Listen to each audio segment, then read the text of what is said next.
എങ്ങനെയെങ്കിലും കാര്യം നടക്കട്ടെ എന്ന് വിചാരിച്ച് ഇങ്ങോട്ട് വന്നു. അത് ശരി,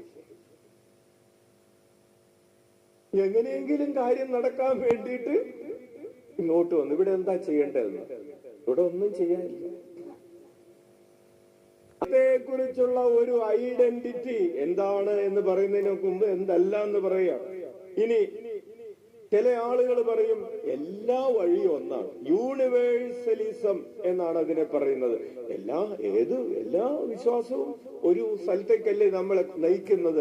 എവിടെ വിശ്വസിച്ചാലും, എവിടെ ആരാധന നടത്തിയാലും, ആരെ പൂജിച്ചാലും എല്ലാ വഴികളും ഒരിടത്തേക്ക് തന്നെയല്ലേ ചെന്നെത്തുന്നത് എന്ന് പറയുന്ന ചില ചിന്താരീതികളുണ്ട്. നമ്മൾ നന്മയൊക്കെ ചെയ്ത് ജീവിച്ചാൽ മതി, എല്ലാവരും ഒരു സ്ഥലത്ത് തന്നെ എത്തും. പ്രിയപ്പെട്ടവരെ, അതൊരു തെറ്റിദ്ധാരണയാണ്. ഈശോ പഠിപ്പിച്ചിട്ടുണ്ട്, ഞാനാണ് വഴി, ഞാൻ മാത്രമാണ് വഴി. ഹല്ലേലൂയ.